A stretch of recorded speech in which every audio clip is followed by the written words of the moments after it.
அன்புக்குரியவர்களே, உங்கள் அனைவர் மீதும் இறைவனுடைய சாந்தியும் சமாதானமும் என்றென்றும் உண்டாகட்டும். கல்கத்தாவிலே பயிற்சி மருத்துவர் பாலியல் வன்கொடுமைக்கு உட்படுத்தப்பட்டு படுகொலை செய்யப்பட்டது நாடு முழுவதும் அதிர்ச்சி அலைகளை ஏற்படுத்தியிருக்கிறது. நிர்பயா கொலை வழக்கை பற்றி நாம் பார்த்தோம். அதே போன்று ஒரு மிக கொடூரமான முறையிலே ஒரு பணியில இருக்கக்கூடிய பயிற்சி பெண் மருத்துவர் 36 மணி நேரம் தொடர்ந்து அவர் டியூட்டி பார்த்திருக்கிறாரு. ஆக இரவு நேரத்திலே ஓய்வெடுப்பதற்காக எமர்ஜென்சி அறையை ஒட்டிய செமினார் ஹாலில் போய் ஓய்வெடுக்க போயிருக்கிறார். அவர் போய் கொஞ்ச நேரத்திலே சில பேர்கள் அங்கே உள்ளே போய் அவரை கொலை செய்திருக்கிறார்கள். அது மட்டுமல்ல, இறந்த உடலோடும் கூட அவர்கள் வன்புணர்வு செய்திருக்கிறார்கள் என்றெல்லாம் அதிர்ச்சிகரமான தகவல்கள் வந்து கொண்டிருக்கின்றன. ஆக அன்புக்குரியவர்களே, ஒரு புறத்திலே நாம் பேட்டி பச்சாவ் அப்படின்னு கோஷத்தை முன்னெடுத்து கொண்டிருக்கின்றோம். ஆனால் உண்மையிலேயே பெண்களுக்கு முழுமையான பாதுகாப்பு இருக்கிறதா என்பது ஒரு மிகப்பெரிய கேள்விக்குறி. சுதந்திரம் அடைந்து 77 ஆண்டுகளை கடந்து 78வது ஆண்டிலே அடியெடுத்து வைத்திருக்கக்கூடிய இந்த காலத்திலும் கூட ஒரு பெண்ணுக்கு, அதுவும் அரசு மருத்துவமனையிலே நூற்றுக்கணக்கான மக்கள் புழங்கக்கூடிய ஒரு பப்ளிக் பிளேஸ்ல கூட என்ன இல்லை, அந்த பெண்களுக்கு பாதுகாப்பு இல்லை என்பதுதான் யதார்த்தமான நிலை. இதனுடைய பின்னணியை நாம் எடுத்து பார்க்கின்ற பொழுது, அந்த பெண் மிக ஆர்வமாக படிக்கக்கூடியவர், சிறந்த முறையிலே படிக்கக்கூடியவர். அவர் டைரியில் எழுதி வச்சிருக்கிறாரு, நான் சிறந்த முறையில படிச்சு கோல்டு மெடல் வாங்கி என்னுடைய குடும்பத்தாருக்கு நான் மிக உதவிகரமாக இருப்பேன் அப்படின்லாம் அவர் எழுதி வச்சிருக்கிறார். அது மாதிரி சர்வீஸை பொறுத்த வரைக்கும் ரொம்ப அற்புதமான முறையிலே அந்த பெண் மருத்துவர் சேவை செய்திருக்கிறார் என்றுதான் நாம் பார்க்கின்றோம். ஆக 36 மணி நேரம் தொடர்ந்து வேலை செய்து கொஞ்ச நேரம் ஓய்வெடுப்பதற்காக போகிறார். அப்ப அந்த நேரத்துல இதை ஏற்கனவே திட்டமிட்டு தான் இந்த வன் செயல் நடந்திருக்கும் அப்படிங்கிற செய்தியெல்லாம் இப்பொழுது வந்து கொண்டிருக்கிறது. இது இந்த கொலை முடிந்த பிறகு மறுநாள் சஞ்சீவ் குமார் அப்படிங்கிற ஒருத்தர் போலீஸால் கைது செய்யப்படுகிறார்கள். இவர் யாரு அப்படின்னு கேட்டீங்கன்னா, ஃப்ரெண்ட்ஸ் ஆஃப் போலீஸ்னு ஒரு செட்டப் இருக்கு. அதாவது ஒன்று காவலர்கள், 2வது ஊர்காவல் பணியினர், நமக்கு எல்லாம் தெரியும். 3வது போலீஸ் நண்பர்கள் அப்படின்னு ஒரு பிரிவை ஏற்படுத்தி அவங்களுக்கும் போலீஸுக்கும் ஒரு நெருக்கமான ஒரு தொடர்பு, சில தகவல்கள் பரிமாறிக்கொள்வது, போலீஸுக்கு உடந்தையாக இருப்பது, இப்படி போன்ற பணிகளில் அவர்கள் ஈடுபடுத்தப்படுவார்கள். அந்த ஃப்ரெண்ட்ஸ் ஆஃப் போலீஸை சேர்ந்தவர் தான் இந்த சஞ்சீவ் குமார் அப்படிங்கிறவர். அவரை பத்தி உள்ள ஆச்சரியகரமான தகவல்கள் என்னன்னு கேட்டீங்கன்னா, அவர் ஏற்கனவே 4 முறை திருமணமாகி 4 மனைவிகளாலும் நிராகரிக்கப்பட்டவர். அப்படிப்பட்டவர் எப்படி அதுல வேலைக்கு சேர்த்தாங்க அப்படிங்கிறது தெரியல. அதுக்கப்புறம் நீங்க பாத்தீங்கன்னா ஒரு பெரிய தாதாவாக வலம் வந்திருக்கின்றார். அவர் இப்போ கைது செய்யப்பட்டிருக்கின்றார். ஆனால் நடந்த நிகழ்வுகளை நாம் பார்க்கின்ற பொழுது போஸ்ட்மார்ட்டம் ரிப்போர்ட் வருகிறது. அதுல என்னன்னா, ஒரு ஆளால் அந்த பெண்மணி சிதைக்கப்பட்டிருக்க மாட்டார், ஒரு குழுவினரால் அந்த பெண் சிதைக்கப்பட்டிருக்கிறாள் அப்படின்னு ஒரு தகவல் வருகிறது. அது மட்டுமல்லாம 150 மில்லிகிராம் விந்தணுக்கள் அந்த உடலில் இருந்து எடுக்கப்பட்டன அப்படிங்கிறத பார்க்கின்ற பொழுது உண்மையிலே நமக்கு மிகப்பெரிய வேதனையாகவும் அதிர்ச்சியாகவும் இருக்கிறது. இதுல இன்னொரு நீங்க கவனிக்கணும், அந்த சிசிடிவி ஃபுட்டேஜ் இருக்கு பாத்தீங்களா, அது எமர்ஜென்சி ஹால்ல மட்டும்தான் இருக்குது, செமினார் ஹால்ல கிடையாது. எப்படி ஒரு அரசு மருத்துவமனையில செமினார் ஹால்ல சிசிடிவி கேமராவே இல்லாம எப்படி இருக்க முடியும் அப்படிங்கிறது ஒரு மிகப்பெரிய ஒரு கேள்வி. அது மட்டும் இல்லாமல் அந்த பெண் மருத்துவர் கொலை செய்யப்பட்ட பிறகு அவங்க வீட்டுக்கு ஆஸ்பத்திரி சார்பாக முதல்ல போன் பண்றாங்க. முதல் போன் எப்படி போகுது அப்படின்னு கேட்டீங்கன்னா, உங்க மகளுக்கு உடம்பு சரியில்லை அப்படின்னு போன் வருது. அதுக்கப்புறம் ஒரு 20 மினிட்ஸ் கழிச்சு உங்க மக இறந்துட்டாங்க, உங்க மக தற்கொலை செஞ்சுக்கிட்டாங்க அப்படின்னு தகவல் வருது. உடனே அடிச்சு பிடிச்சி அந்த பெற்றோர்கள் பாக்குறாங்க. ஆனா நடந்தது என்னன்னு கேட்டீங்கன்னா, 3 மணி நேரம் அந்த பெற்றோரை தன்னுடைய மகளை பார்ப்பதற்கு அவங்களுக்கு அனுமதிக்கல, அம்மா அப்பாவுக்கு. அதுக்கப்புறம் அந்த மகளை பார்க்கிறார்கள். கடுமையான சிதைக்கப்பட்ட நிலையிலே அந்த தன்னுடைய மகளை பார்க்கிறார்கள். உதட்டிலே காயம், மண்டையிலே காயம், கன்னத்திலே காயம், உடம்பு முழுவதும் அடிக்கப்பட்டிருக்கிறார்கள். ரத்தம் அங்கங்கே தேங்கி இருக்கிறது. அவருடைய வெள்ளுடை, அந்த மருத்துவ உடை முழுவதும் ரத்தத்தால் துவைக்கப்பட்டதை போன்று ஆக்கப்பட்டிருக்கிறது. ஸ்டெத்தஸ்கோப் தூக்கி வீசப்பட்டிருக்கிறது. நிர்வாணமான முறையிலே அந்த உடலை பார்த்து அவர்கள் கதறி அழுகிறார்கள். எனவே இது திட்டமிட்ட வன் செயல் அப்படிங்கிற செய்தி பரவுகிறது.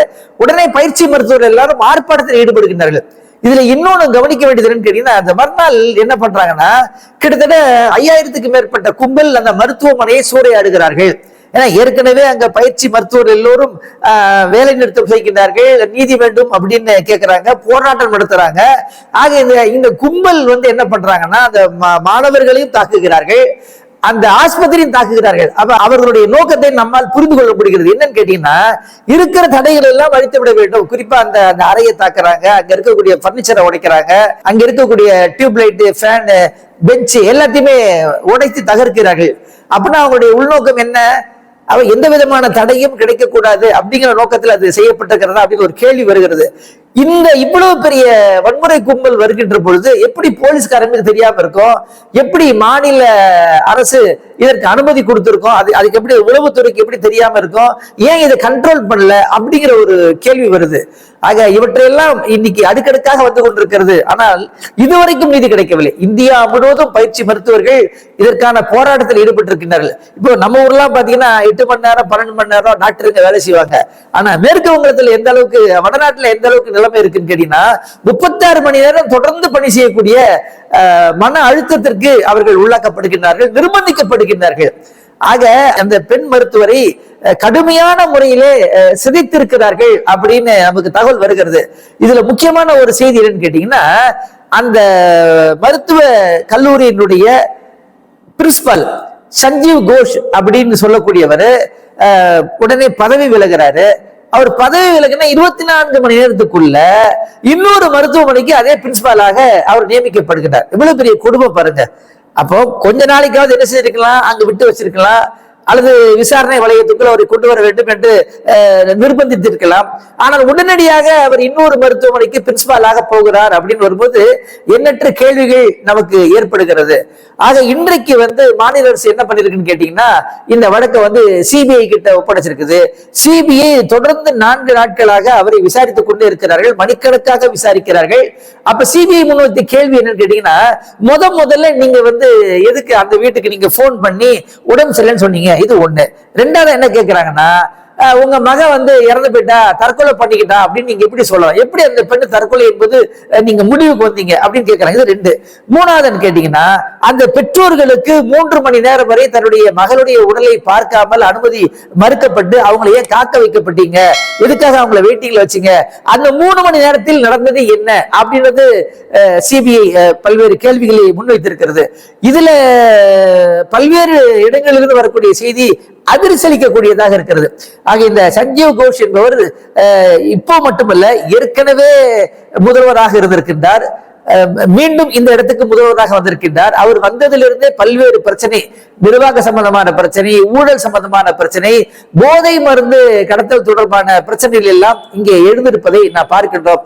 ஆக நேற்றைய தினம் சுப்ரீம் கோர்ட்டு தாமாகவே முன் இந்த வழக்கை எடுத்திருக்கிறது. அப்ப தலைமை நீதிபதி சந்திரசூட் தலைமையிலே 3 நபர்கள் கொண்ட நீதிபதி குழுவினர் இதனை முழுமையாக விசாரிப்பதற்காக உத்தரவிட்டிருக்கிறார்கள். அவங்க பல கேள்விகளை எழுப்புறாங்க. முதல் கேள்வி என்னன்னு கேட்டீங்கன்னா, இந்த மருத்துவர் தற்கொலை செய்து கொண்டார் என்று ஏன் நீங்க சொன்னீங்க? இது ஒண்ணு. அடுத்து என்ன கேட்கிறாங்கன்னா, எப்பவுமே இந்த மாதிரி பாதிக்கப்பட்டவங்களுடைய புகைப்படத்தை வெளியிடக்கூடாது, பேரை வெளியிடக்கூடாது. அப்ப அந்த பெண்ணுடைய புகைப்படம், பேர் எப்படி மீடியால எப்படி வந்துச்சு? இது 2.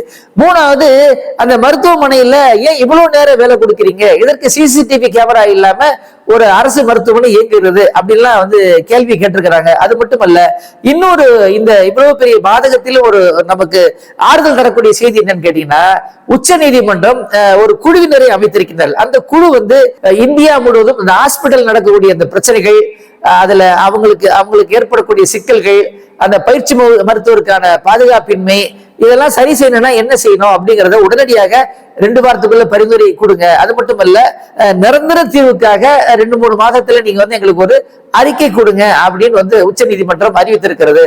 ஆக நிர்பயா கொலை வழக்கு எப்படி இந்தியாவை உலுக்கி எடுத்ததோ அதே போன்றுதான் இன்றைக்கு கல்கத்தாவிலே அரசு மருத்துவமனையிலே கொல்லப்பட்ட, படுகொலை செய்யப்பட்ட, பாலியல் துன்புறுத்தலுக்கு உள்ளாக்கப்பட்ட அந்த பெண் மருத்துவருக்கான போராட்டத்தை இந்தியா முழுவதும் மருத்துவர்கள் நடத்தி கொண்டிருக்கிறார்கள். இங்கே நாம் கவனிக்க வேண்டியது, இது ஏதோ ஒரு நபரால் திட்டமிட்டு நடத்தப்படக்கூடிய ஒன்று அல்ல அப்படின்னு தெரிகிறது.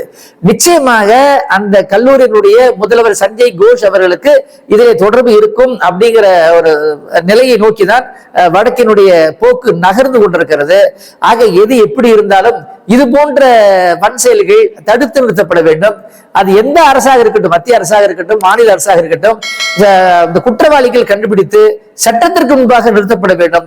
அவர்களுக்கு கடுமையான தண்டனைக்கு உட்படுத்த வேண்டும். அப்பதான் அந்த தண்டனையை பார்த்து அடுத்தவர்கள் குற்றம் செய்ய முடியாத அளவிற்கு, அதை பற்றி சிந்திக்காத அளவுக்கு நிலைமை உருவாகும். எனவே இது போன்ற நிகழ்வுகளிலிருந்து இந்த நம்முடைய மக்களை பாதுகாக்க வேண்டியது, மருத்துவர்களை பாதுகாக்க வேண்டியது நம்முடைய கடமை. ஆக வரக்கூடிய காலகட்டங்களிலே சுப்ரீம் கோர்ட்டு எந்த தீர்வை நோக்கி நகர்கிறது என்பதை நாம் பார்ப்போம். மீண்டும் இறைவன் நாடினால் நாம் சந்திப்போம்.